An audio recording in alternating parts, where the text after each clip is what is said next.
Salam alaikum. Alors voilà, je vais faire cette vidéo parce que franchement, une injustice à l'âge de 44 ans, parce que bon, ça s'est passé l'année dernière. C'est suite à voilà, au décès de mon père qui est décédé le 24, non, pardon,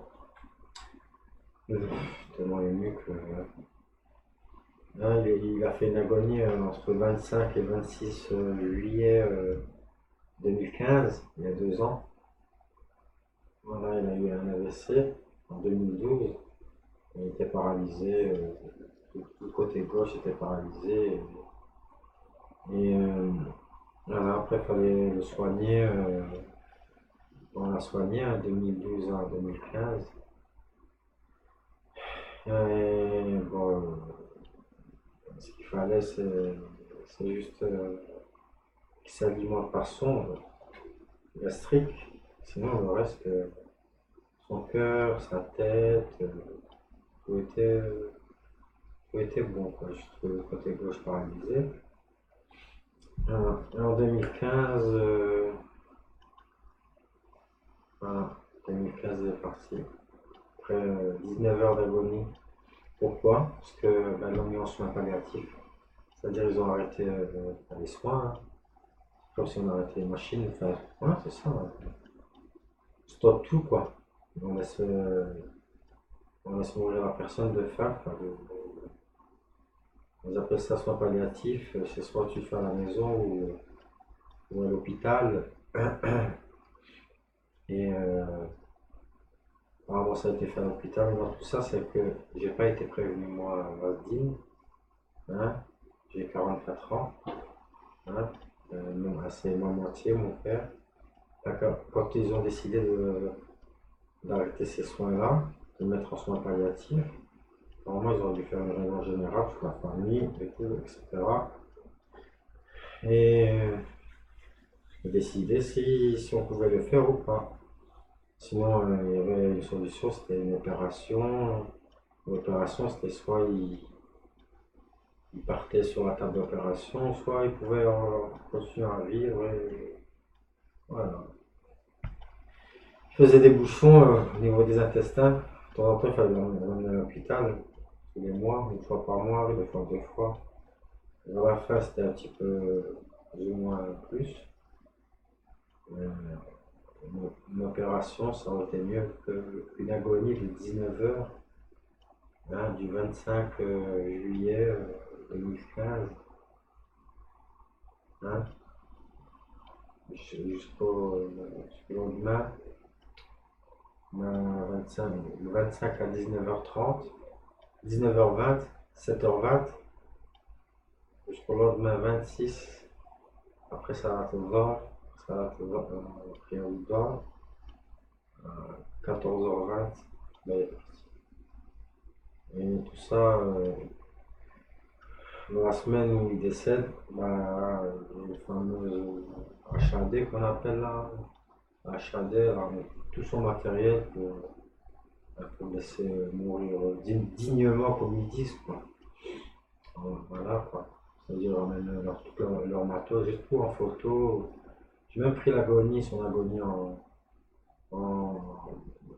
en film. Phénoménal. Voilà. Comme dit chez nous, dans les zones humains, c'est interdit.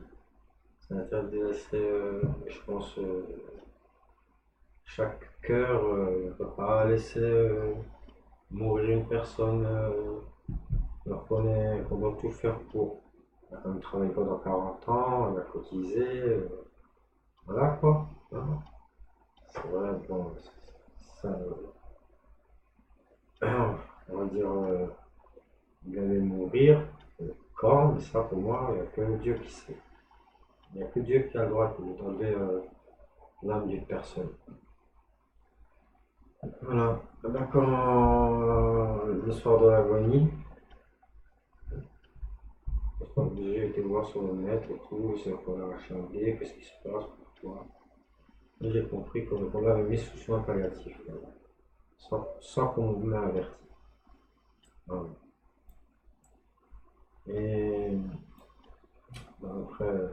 été enterré mon père. Et donc, quand je suis revenu, j'ai vu les deux infirmiers qui se sont occupés de mon père pendant les 3 ans.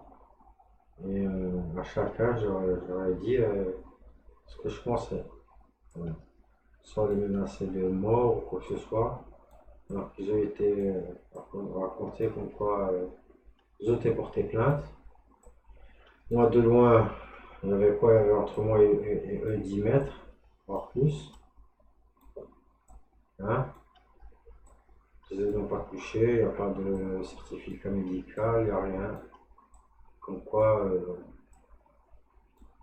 hein, vous avez menacé des morts, etc. etc. Alors, c'est même pas.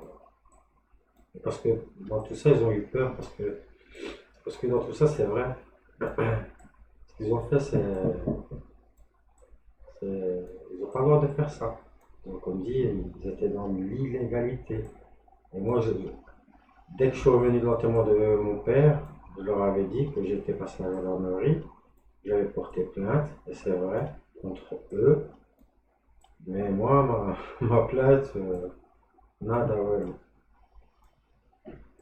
Alors, voilà, juste le fait de les avoir enfin, pas menacés, mais leur avoir dit la vérité, hein. Et moi, comme dit, j'ai 44 ans, j'ai jamais touché personne, je suis un homme normal, bien, tranquille.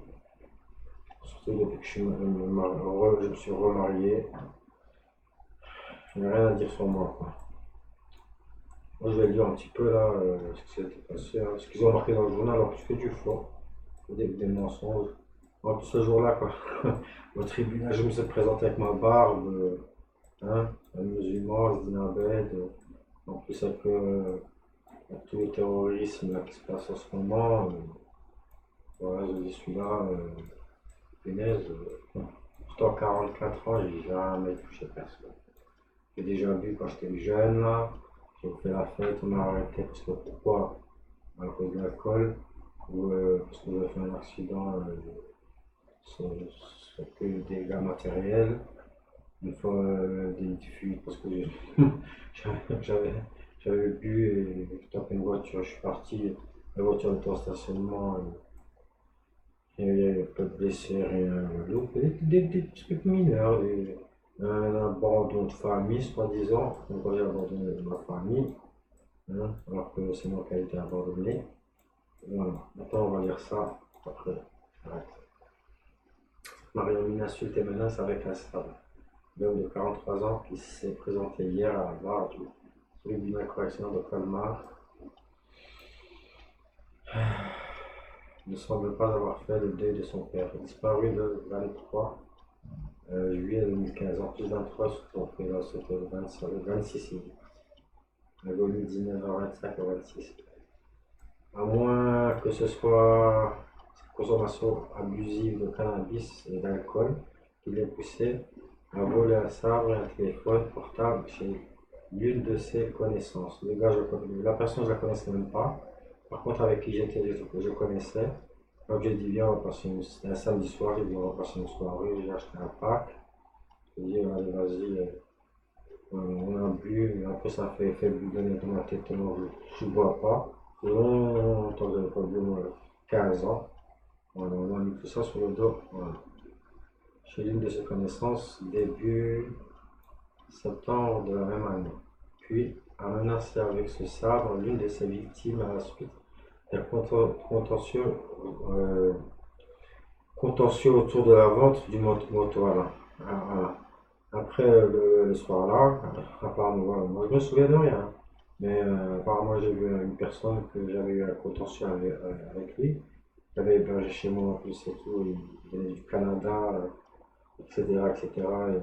Et les sabres, c'était des sabres en plastique, c'était des sabres de décoration. Voilà, c'était pas des vrais sabres en plastique de déco. Ils coupent même pas. Je peux m'amuser le soir, là, c'était pas pour tuer. Pour que ce soit, jamais j'aurais fait ça de ma vie. Voilà. Et lui, quand je suis arrivé devant chez moi, ici, devant chez moi, lui, quand par hasard il était là, on a un homme à l'eau. Là où on mange, etc. Les deux loin, apparemment, je l'ai fait comme ça. Oui, oui, oui, oui. Il a été porté plainte, comme quoi. Moi, je suis venu l'agresser. Il n'y a pas de blessure, il n'y a rien. Il y a rien. Voilà. J'ai vu mon papa agoniser devant moi pendant 19 heures. Bon, après, ce que j'ai dit, hein, profondément, tout ça, car tout ça. Je regrette aussi qu'il ait placé en soins palliatifs et que l'on ne m'ait pas averti à estimer ça par. Ouais, dans mon opération palliative, on lui arrête l'espoir, on me dit rien, non, pas d'accord, hein. Jamais je fais d'accord. Condamné à plusieurs reprises de 1999 à 2011. Comme dit, je me suis marié en 2011. Avant, il fallait que je fasse un regroupement familial. Pour avoir un regroupement familial, on regarde le casier judiciaire d'une personne. Si j'aurais été de 1999 à 2011 à des accords, je ne sais pas ce qu'ils disent, bien franchement, ma femme ne serait pas. Et des mensonges. Tout ça, c'est pourquoi? Parce qu'on va choper une fois de l'alcool, avoir d'autres familles, soi-disant, parce que j'ai pas payé une pension alimentaire, et voilà, on ressort tout ça. Le casier judiciaire de ce quadragénaire, là, je ne puis parler en plus, né en Algérie et fier de l'être, ne plaide pas en sa faveur. S'il veut aujourd'hui se consacrer à sa femme et à ses 4 enfants, le couple infirmier ne l'entend pas de cette oreille. J'ai 4 enfants, je suis marié, tranquille, jamais fait du mal à personne. Et eux, ils disent maintenant, monsieur doit comprendre que ce n'est pas aux infirmiers de décider des soins palliatifs. Là, c'est clair. Il fallait me dire alors, vous étiez au courant. Nous travaillons maintenant la peur au ventre. Maintenant, ils travaillent la peur au ventre. Je n'en ai rien à foutre. Il y a un Seigneur des mondes et c'est lui qui va les punir. Mais en plus, c'est ce que je leur ai dit le jour où je les ai vus de loin, comme Alain de loin, explique-t-il. Apprenez à vivre